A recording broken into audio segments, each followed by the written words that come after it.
In my 50s, muli na naman akong sumabak sa entablado upang muling patunayan na isa akong kontisero.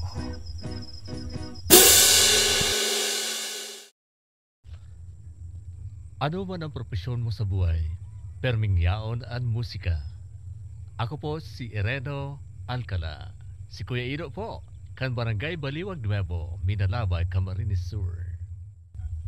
Pinili ko ang kantang ini, huli bilang tao, pagkamot ang minabilog sa satuyang pagkatao, para sa pamilya, sa barkada, asin sa namumutanta. Sabi nga ni kayan, liputok asin dayaday, ang namamatitan kaugmahan. And this year I tried showcasing my talent via Kantahan sa Tumatarok as part of our festival's highlights. Rehearsal na po kami. Si ano po din to, si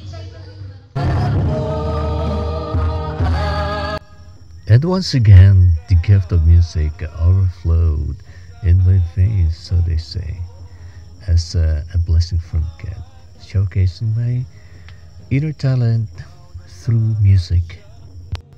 As if I was thrown back in time, recalling my early memories in competing via amateur singing contests in our barrio.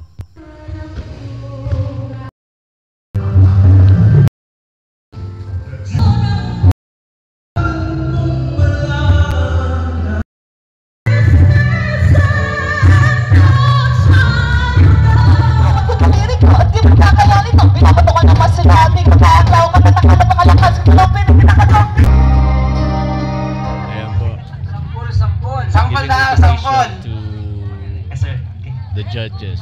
Ay, picture lang po kita. May iba kundi si. Wow.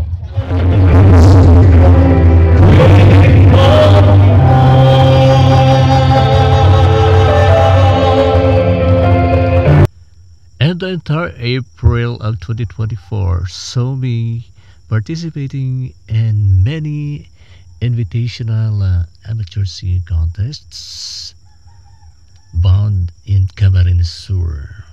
And I've met my old friends whom I've been acquainted because of my emceeing stint way back when. But now my role became one of them as a contisero. So win or lose, we have rekindled our camaraderie and friendship. Baka ikaw? Ako ka? So sorry, ano? Iyo. Ano ka talaga, ano? Tama ako ba? Dito na ako. Kami sa Harmony Village of Bahay, Libmanan. Para sa isa na namang misyon sa buhay. Ang pangwalo na makanta, pangwalo pa sa lagita. Mga judges, kami pa po finalist. Hello po. Pwede po may picture for documentation. Lahat na po mga picture. Sir Buddy.